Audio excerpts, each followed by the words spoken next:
genre. You ever fight with a rat over a basket of half-eaten chicken wings before realizing the rat probably has more calories, so you just eat the rat instead? Me neither. Welcome to Beyond Geek By Night, where we've been discussing each episode of the Geek By Night podcast leading up to the series finale. On today's show, we will be discussing the 33rd episode, Supermax. So take a break from creating tiny, cute little Loch Ness monsters that no one else knows about, because we're about to go beyond Geek By Night. I'm your host, Matt Bennett. And here is our awesome panel. I'm joined today by writer and creator Scott Carelli. Hello. Writer and executive producer Nick Jimenez. Hello. Voice of Lorelei Swift, Naomi Wong. What's up? And composer and voice of Max Carmichael, Scott Tofte. Rats are high in protein. Good to know. In this episode, Supermax, we pick up where we left off with Simon's revelation to Mindy that he has been using a robot double since Hanukkah last year, and he has strained his body in his effort to get Victor back. Mindy decides to hold the secret for now. They're summoned to Underdog Comics, where Max Carmichael is trying to make amends with the team and become an underdog. Unable to forgive him for his past decisions, the team sends Max on his way, and he inevitably arrives at a froyo shop, where he uses his powers to treat himself to unlimited samples. Meanwhile, Charlotte Swift encounters Victor and tries to recruit him to lead the Overachievers. After she once again is accosted and embarrassed by Billy, Charlotte decides that she has finally had enough and releases Victor back into the grid, asking his help in taking down Dr. Medina. As Max manufactures a crisis at Froyotopia, my summary's not... Okay. Max manufactures a crisis at Froyotopia. After Leo Dobbs, who works in publicity, falls under Max's influence and lobbies for him to lead the team, the underdogs are alerted that there is a hostage situation in the business district. When the underdogs and Max arrive, they find Bobby Jean Wilcox robbing a bank. Time Zone, Supermax, and the rest of the team apprehend Posse, and Max is told that maybe someday, possibly, sort of, kinda join the team. Back at the Supermax prison, Lorelei finally reunites with Victor, who has managed to communicate with her through the grid. He tells her of Charlotte's revelation, and she is overjoyed to hear from her friend. Lorelei and her sister now have a common enemy, and she decides it's more important to abandon their feud and join forces to take down William. Lorelei is back, baby. All right. Well done, Matt. You did have that slip up earlier, so I'm going to have to ask you to leave. It was a good run. It's either an A+ or I fail. That's how we roll on Geek By Night. Oh, no. Tofte has a faraway look in his eye that none of you can see. I've walked that line so many times. I'm going to start with you, Scott. Okay. So it feels like I'm going to start with Scott Carelli. You are next. I did this last time we were... Okay. Got prime. Word nomenclature. Thank you. Second, Scott, it feels like episodes are getting bigger and bigger as we near the end of the show. How have you felt about the quality of the episodes in this final run now that we're 3 episodes in? I mean, I think this episode, in its completed state, I kind of listened to this episode for the first time after getting the score back from Tofte and just thought, like, okay, this is our best episode that we've produced so far. Granted, I think the next episodes are even better than this one. But it's really satisfying listening to this episode and it turning out exactly the way Nick, Cass, and I envisioned it to be. I think it turned out phenomenally well. And I'm really, really excited about it. Do I remember you saying there was a tear in your eye upon There this? was. Yeah. There was a bit. And it's not even like it wasn't even a moment of like a sad moment or an emotional moment or anything like that. It was just like a part of the Billy stuff. The Bobby stuff. In the bank, where just like in the reveal where you heard all the other Bobbies and they were taking off their masks and stuff, and it just with the score and the way that it was mixed together and just like everything was working exactly the way I was hoping it would work. And yeah, I got a little misty, I'll be honest, because I was just like, wow, this works so well. You love it when a plan comes together. Yeah. So I was just like, I don't know. I was just like immensely proud of the show and of everybody who works on it, because it was just like, it was just sort of like this perfect, I don't know, moment of me listening to this and being like, wow, this turned out exactly the way that I wanted it to. And I was really, really, really happy. So got a little misty. So, Nick, this is your first time directing in the second season, and I think your first time since directing Status Quo, possibly? Yes. Does anything feel different about directing these episodes since, the last time you were really in it was episodes 5 through 8? Oh, definitely. Yeah. I mean, like that was 4 years ago. That, and so the part of starting this was like, remembering, like, oh, right, this is what this button does. That's how I do this. And I just was making mistake after mistake after mistake and just kind of relearning how to do it. But I will say that once I fell into it, it just became a much more, I don't know, I was able to, it felt much more creative to me this time around. Like picking people's lines and really playing with tone and like picking lines and listening to it over and over again and having fun with it and moving stuff around. So yeah, it was a lot more fun this time around. Because last time I was just learning how to do it. You kind of had to learn all over again this time, though. I did, for sure. Yeah. You had some muscle memory stored somewhere in the recesses of your mind. Yeah, and like my weird mind palace. But there was a lot of moments of him like walking out. Because for those of you who don't know that are just listening to this, Nick and I lived together. We're roommates. Like Frog and Toad. And so he would like come out of his room periodically and be like, I think I deleted everything. And I was like, I can guarantee you did not. That's the thing. Yeah, I was always operating under the specter of there's a magic button you can press that will just undo all of the work forever. and it's seconds. The guy I worked with was like, did you hit the delete album button again? Yeah. That's how it felt sometimes. Yeah.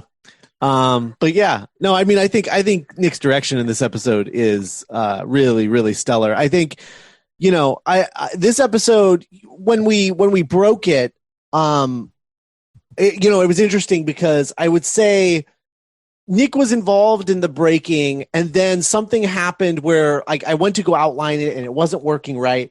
And so Nick was busy. He was doing something. I don't remember what he was doing at this point, but he couldn't join us for the breaking session. And so Cassandra and I got on a call that was like 6 hours long, where we broke down like, okay, what is the perfect journey for Max as a character in an episode? Like, this is our shot at doing a Max-centric episode. How do we do that? What does he need to go through? And we broke through the whole episode where it's like, oh yeah, of course, he needs to go back to the way he was before, and learn that like, oh, if I'm going to be an underdog, I have to knock this off. I have to stop being Max Carmichael and do something else and change a little bit.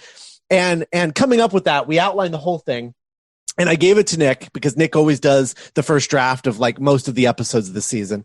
Or actually, I think all of the episodes of the season you do the first draft of after we do the outline. And it was the first time he had read that story. And it was one of the only outlines that he actually immediately responded to me about, because like typically he'll do the outline and then 3 days later I'll be like, so did you like the outline? And he's like, oh yeah, I've got like 18 pages started. Like he just like doesn't, yeah, he just reads it and starts. Well, and this was the first time that he read an outline and then like came out and was like, that outline rules. This episode's going to be great. And then he wanted to direct it. And so from that point on, he wrote that episode and I got his draft back and was like, this episode's the funniest episode we've ever done. And then I started hearing the actors perform it. We did our table reading and stuff. And I was like, this is even funnier than I thought it was. And then I get his direction back and I was like, this is even funnier than I thought it was from the table reading. And then I think I added a lot of humor when I did the sound design and then the score. And it's just like, it was just like every step of the process, the episode got funnier and better every time. And I'm just like, super, super impressed by how well you directed it and how well everybody just like brought it on this episode. It's really good. Yeah, Sure. definitely. I'm gushing Nick, a little bit. I really love this episode. What was it about this script, Nick, that made you want to choose it as one to direct? Because you obviously see every script. Yeah, I do, and I love every script in a way. Like I really love the ones coming up.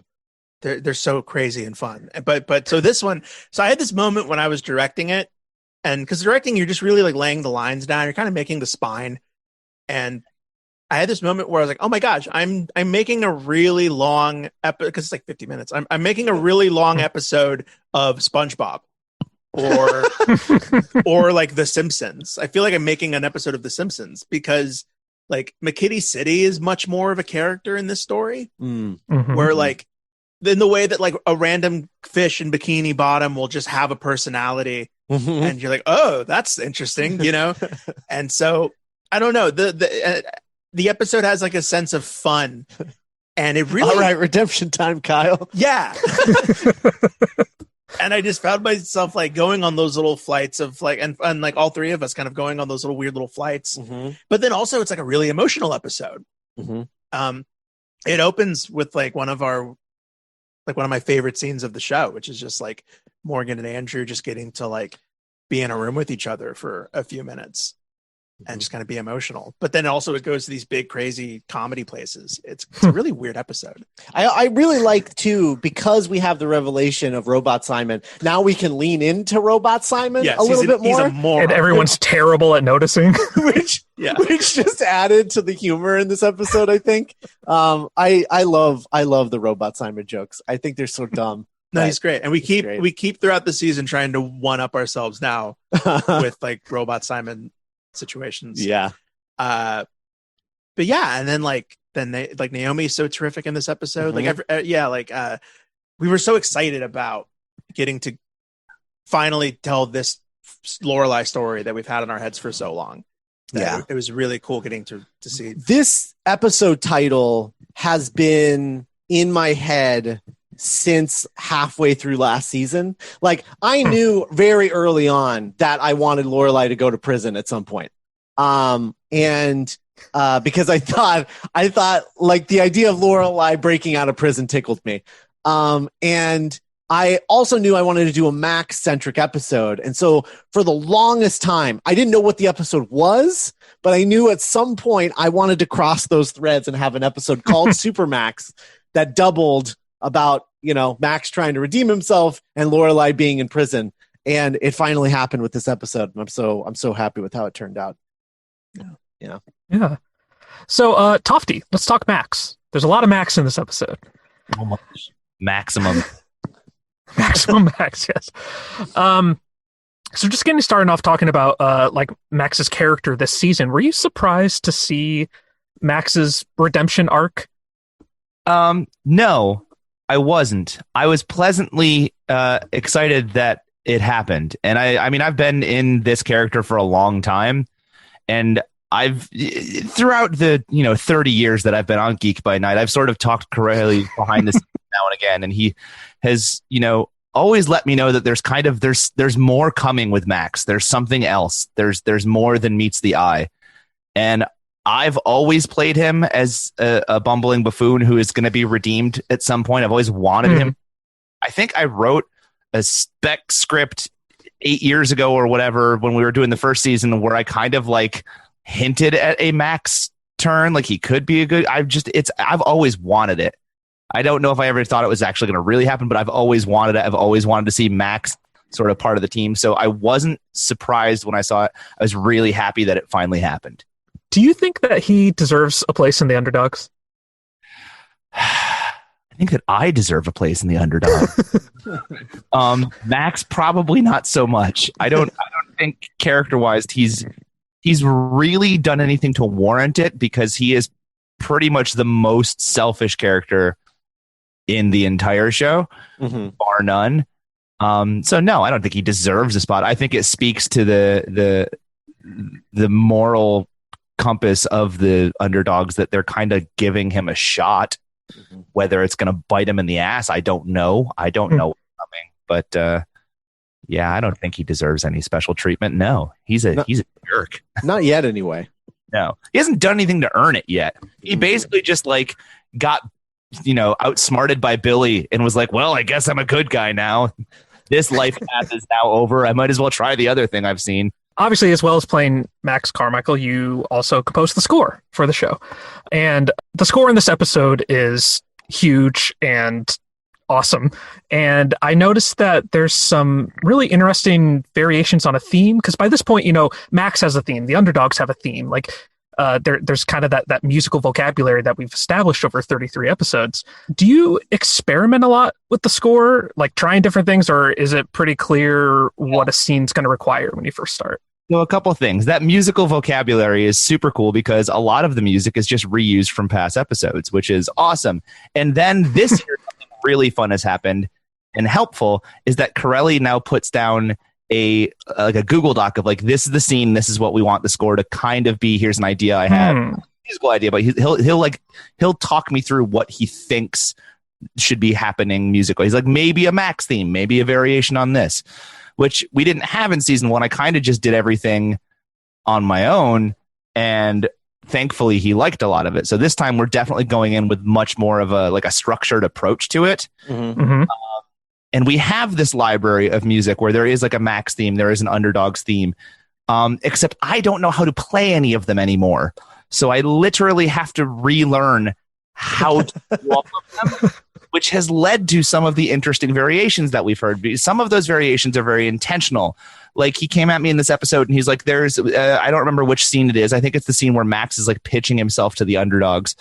Corelli's like, I want some sort of like Max thing that it's like, it's not quite the Max theme. It's something. And then when he they don't let him in, it kind of goes back to the old Max theme. So I was like, what if I just do like bits and pieces of the different elements of the Max broken apart, and they kind of slowly just congeal back into that Max Monopoly Comics theme by the point where everyone's like, no, you can't do this. And he's like, well, fine, I'm going to go eat froyo then. Things like that are definitely more intentional. And then there's other things where I've got my hands on the keyboard and I'm just like, I think this is how the Lorelei theme goes. And then I do something and I'm like, oh, that's a fun variation. We'll add that in. That's great. But it's been a different process this year. And I'm also like, but trying to teach a day job in COVID, and like I'm scoring other projects. I'm also way busier now. So I feel like I'm on sort of the razor's edge of knowing what I'm doing is any good or not. So thankfully, Carelli told me that he was crying at my beautiful music last time. And, thank God. I had no idea. Whew. Yeah, last season I just let Tofte do whatever he wanted.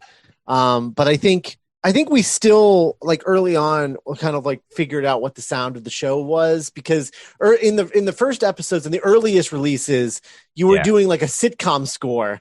And I was like, no, we can't. It was all like electric guitar bass with like 90s styled, like it was very like season 1 Power Rangers. Yeah. Yes. Yeah. Or something. And Carelli was like, no, this isn't it. Nope. But in typical Tofte fashion, he gave me the score like a day before the episode was supposed to come out. So we had to release it, and then he went back and remixed and changed the score in those early episodes. But so we still discovered it as we went along, and then I just kind of let him, once he figured out what the show was supposed to sound like, he kind of just like rolled with it through season 1. But now that we have sort of like a baseline of what the show's musical language is, now I can like do this the scoring notes and things like that with him, so that, because like I'm not the most musically literate person. I used to be in a band and things like that, so I like kind of know a little bit of what I'm talking about, but nothing at the level that Tofte does. And so I can just tell him about like how I want something to feel, and I can reference other tracks and things like that. And he's been really good at executing my wild ideas that I get in my head in terms of what I want. The fun part is too, and I didn't necessarily do this on purpose, but I originally kind of like wrote all of these things in similar keys, and there is like a common like music theory language running them all. So like when it comes to like inserting the Max theme into the Underdog score, like they kind of, there are places that they fit together sort of by accident. out of all of them being constructed together in such a short span of time. Like they're all cut from the same, musical cloth. So a lot of these things, when it comes to combining or variations or things like that, they do kind of happen sometimes pretty naturally. Other times it's a fight, but a lot of the times if I'm fighting the music, then I put it down and I say, Scott, I'm going to be a day late. And he goes, son of a biscuit. And then I do something better anyway. That's true. That's always true. Exactly like that. Carelli, when you are writing notes out about this, is that occurring at like the writing stage, or is it something that you start to get in your head as you start listening to some sort of like draft or non-scored product? It's after I finish the sound design. Okay. I touch base with the directors of the episode, and we sort of go work our way through every scene, and figure out like what we want the mood to be and what we think would work here or there. It works out really well because it gives them a chance to hear the episode with the sound design before it goes to Tofte, and give me any notes. And then also we get to build that score sheet together. Well, so even like you gave me the note of, for Bobby Jr., like something with a Western tinge, like completely and totally informed what I did. Like I would have never gone in that direction had that score note out. Yeah, it definitely is that this process is shaking things up this year in a really nice way. Her theme rules. Yes. Rules. Mach D on a Fender Strat, ladies and gentlemen. Oh, man. So good. Can we expect more songs on Bandcamp anytime soon that were written for the new season? I mean, yeah, I think once the season wraps, there are a handful of tracks already that are like, a minute, 2 minutes long. I don't see any reason why we wouldn't do another volume of Geek by Night music. For $1. That would be a fun little promo, wouldn't it? For a limited time. Yeah. I'm down, whatever. I'm taking notes. Give it to the Patreons for free, whatever we want to do. I don't care.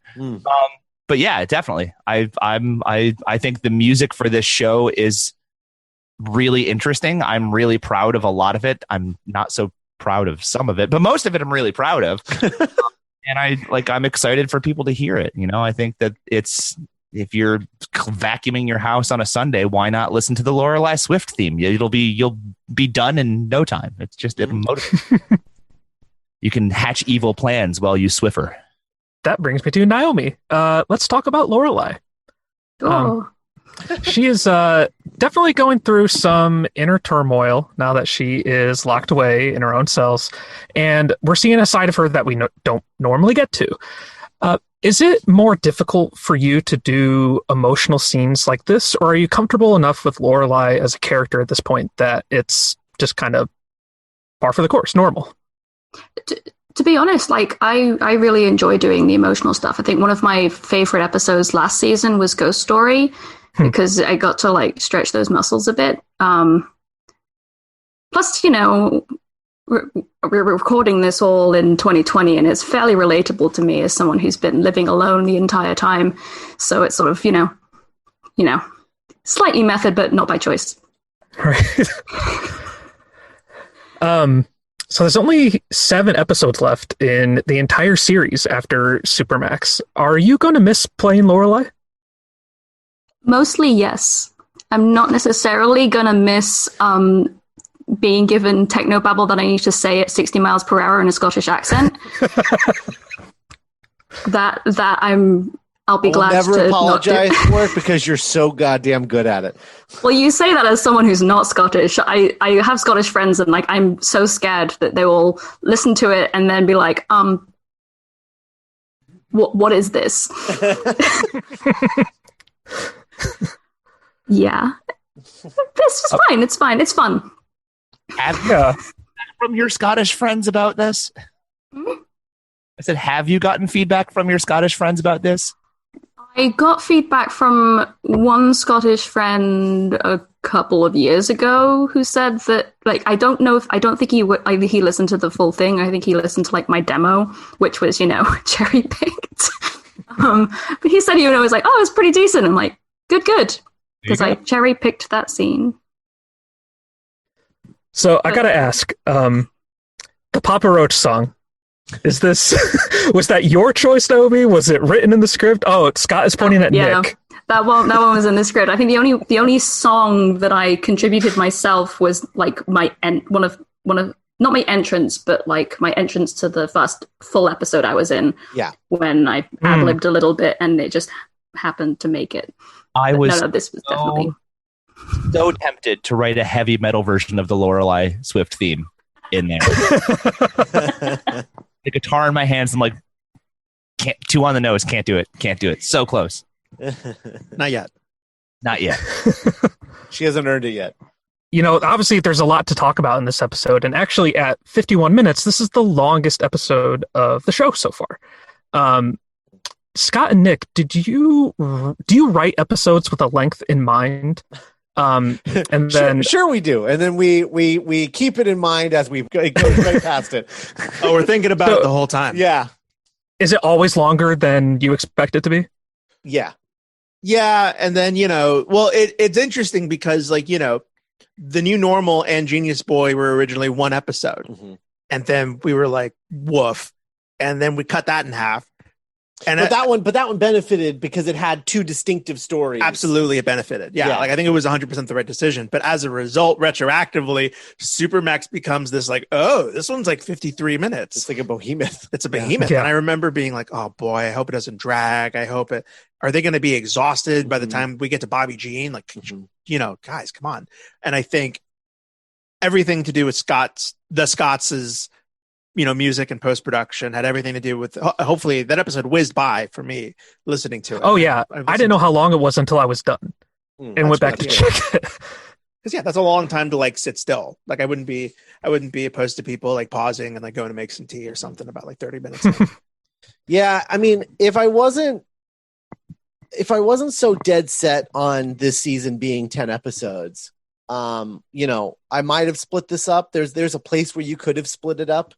But my thought was like the reason that worked with the first script was because they formed two distinctive episodes, whereas this one would have had to be just Supermax part 1 and part 2. There's not two distinctive stories, and I didn't like the idea of Lorelei only having like one scene in one episode because she has 3 scenes in this, and so the idea of like only giving her one scene in one episode and then 2 in the other in whatever direction it just felt weird. And Lorelei and Max both have such lovely arcs in this episode, where they go from hopeful to hopeless in different points in different ways, and cutting that in half just doesn't feel as good as like this. It's a really cool ride you go on. In this episode. Yeah. We're just sort of hoping that this far into the show, 33 episodes into the show, we've earned the length.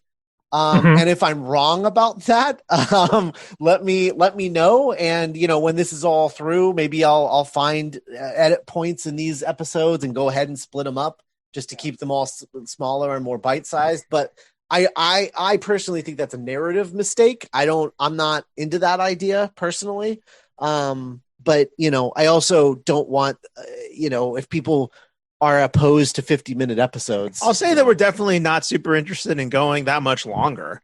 Well, I mean, but never say never. Well, yeah. What I'll say is the next episode is longer by like, by like 5 minutes, something like that. But then the 2 episodes after that are much shorter than either of these. So, I don't know. It ebbs and flows. We're a web content, man. Sometimes we're going to be over an hour. Sometimes we're going to be like 43 minutes. Yeah, sometimes The Mandalorian is 32 minutes long, and sometimes it's 58 minutes long. Right. It's whatever. It's whatever it takes to tell the story. What are you doing? That's why we need to watch Quibi, where everything is only 2 minutes. Oh wait. Yeah. Oh no. R.I.P. Shout out to the press F to pay respects. Yeah. So Nick, you mentioned Bobby Jean, and I really want to talk about Bobby Jean Wilcox, aka Posse. What was her inspiration, and when did you come up with her? Before you do it, because I just want to say, so in the outline, this is one of my proudest moments as a writing partner with Nick, because in the outline, when I got to that scene, me and Cass were banging our heads against the wall, and we're like, I don't know what this scene is or what makes it special. And I was like, I'm gonna see if Nick can come up with anything. And so in the outline, I literally wrote emotional beats, like a bad guy is a thing, and Max tries to stop, but does it in a Max way, and he has to learn to do it in an underdog's way, and then outline the sort of end bit where he takes over the news, and with your cameo, by the way, Matt. Yes, and wrote that cameraman. Yeah, so I knew that we wanted it. We knew what the emotional beats were. I had no idea what the plot was. That's the outline I gave him, and I got it back with Bobby Jean Wilcox and the whole thing. Incredible. I don't know where it came from. It's amazing though. Yeah, she came from a very pure place. I don't know. Sometimes like every once in a while, just something just kind of just pops right out, and she was just there. And like I didn't really ask a lot of questions. Like her power just kind of came to me, and that's usually like the hardest part is coming up with like a power that works audio wise. But it wasn't even just the power; it was the way that you revealed the power. Like over the course of the scene, like you set it up, and you kept it hidden, and then you revealed it. And I remember when I got to that reveal in the script, I was like, "Oh shit, that's so good!" Like I was so excited. Yeah, and then her being like I don't know, I guess I was like in kind of like a Woody Guthrie place over the summer, and I just really like the idea of her being like this crusading farmer's daughter to save her pa's farm from the banks. Right. Usually around this time, I ask, like, does anybody else have any thoughts about this episode? But what I thought it would be fun to start doing is to start giving shout outs to people who worked on this episode. That, there's so many people that get involved with these. And so many talented people that we only get to talk to a couple of them in here, but a lot of others contributed. So to start out, I wanted to give a shout out to Claire Elizabeth for her performance of Bobby Jean Wilcox. Bobby's awesome, and just like we just talked about, it was a great surprise, and I thought Claire nailed it. Definitely. Does anybody else have any shout outs they want to do? I do, actually, if I may. I took a screenshot. Over the course of directing this episode, really fell in love with all of our supporting characters this episode. I like the barista that Max runs into, the angry customer, the cop. And so, Kyle. Yeah. I don't know if they're listening to this, but yeah, Sarah Crow, Carlton Smith, C.W. Brown, Sean Gone, Oliveras, Corbin Lee, Thyler Corder, Grayanne Kavanaugh, Warren Blackie, and Lydia Utter. Could have looked at it once before reading it, but they all did like a great job. And I remember like in my imagining, like, can I bring these people back? Can they like show up again like later on in the season? I don't know if we're gonna do that. But. Well, they all like most of those are returning people. They all like kind of come back. That's crazy to me characters. Too. Yeah, over time. Let me see. I want to shout out to Zach Luna, who I think Joel has some of the funniest things in this episode. He's so goddamn funny in this episode. And it's and especially the scene where Leo comes to the shop and he starts doing one-arm push-ups.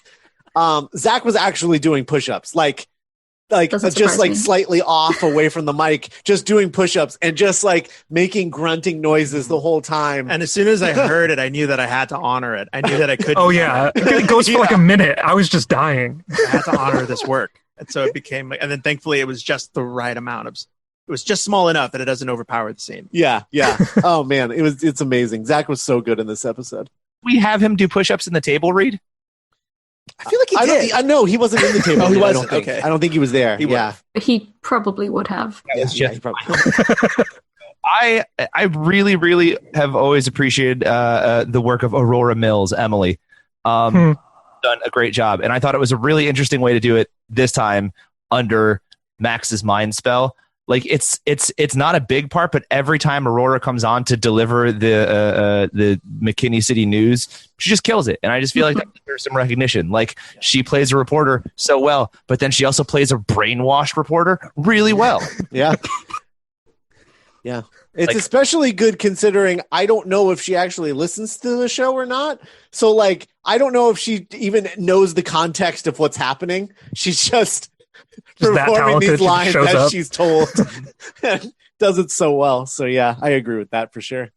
I've really enjoyed this season, the addition of Leo Dobbs, Mr. Billy McCartney, like it makes me smile every time I read his scenes, every time I hear his scenes in like the table reads, and it's just he just makes me smile. Yeah, I don't think Billy's like, was a writer on the show last season, and he's like been a friend of mine since college, and it was it's been so fun this season getting to kind of write for someone whose voice and comic voice so well, and then getting to like pick his lines, and then like getting to hear him do a scene with Zach this episode was really crazy. I'm gonna say stop. Yeah, he really brought that character to life in a way that I think Cass and Scott and I were really hoping that he would, and he totally did. Yeah. He's with Lorelei yet, have we? No, they haven't met yet. It's like Game of Thrones, you guys. That moment. We do. Yeah. Soon they'll be going north of the wall to grab a wildling. That's or the finale. grab a white. Yep. Yeah, no, Billy's great, and all of this has been good, but he's not in the next episode, but the episode after that, he has like this really long chain of explanation stuff that is was just like a joy to hear him do in the table reading. Oh, that's right, he was. Yeah. And I can't wait to hear what that sounds like in the final episode. I'm really excited. That was like the most fun I think I had writing Leo Dobbs, was writing that stuff in episode 5. I think so. Yeah, episode 5 or 35, I guess. Yeah. So Billy McCartney's great. I especially like how blasé he is. It's like, oh, my fiance wants to show me some rock from an ancient civilization in space, so I gotta go. It's just such a throwaway line. Right there. He for sure knew about water on the moon like 6 months ago. Moon's wet. It's wet. It's wet. All right, any more shout outs or final thoughts? Gosh, Morgan was so delightful in this episode. I love off balance, disoriented Mindy. I love the thing that I really love about you directing. I think I would be too self-conscious to put in some of the takes that you put in, just because like I would be like, this is weird, right? This is probably too weird. But like there's that bit where she's like, it's my love language. Yes, the little flight that her voice goes on. I was like, that's the take. It's like a little like sing-songy in a way that like makes me laugh every time. And I know that if I had directed it, I wouldn't have picked that take, but I'm so glad that it's in there. Yeah, another one that I really love that's like that is when Leo's like, hope she comes back. Am I right, Gwen? And Gwen's like, well, I don't know. Like, why would I? The line was like, I'm sure she calls everybody little lady. Is that even what she called me? I don't remember. And there was one take where she just kind of like went off on this little like giggle trail. And I was like, that's the take. I don't even care that she says the rest of the line. Like, that's the one. Yeah. And I don't know. I think it kind of makes it feel more realistic, grounded. Yeah, they're really bringing it this season. Oh, they're all great. Ray, yeah, great. Ray is really bringing it this season. I think this is Elliot's best episode. They really like Elliot. In this one. Elliot is really good. The tube sock. Yep. Yeah, the tube sock thing is. Oh man, pondering about the individuality. Question. Yeah, please. Naomi, the Papa Roach song. Did you know it, or did you have to look it up? Well, I looked it up. I did know it, but I didn't know it from the words, if that makes sense. It's one of those ones that I know it when I hear it, but when I'm like that with most songs, to be honest. I like anything, I look up. I'm like, oh, this looks like I'm supposed to be singing. It was better Google that. Conviction in the delivery. That's my shout out for you. Was just it. Yeah. I did train in musical theater. That's right. And it all led to you singing Papa Roach in your prison cell.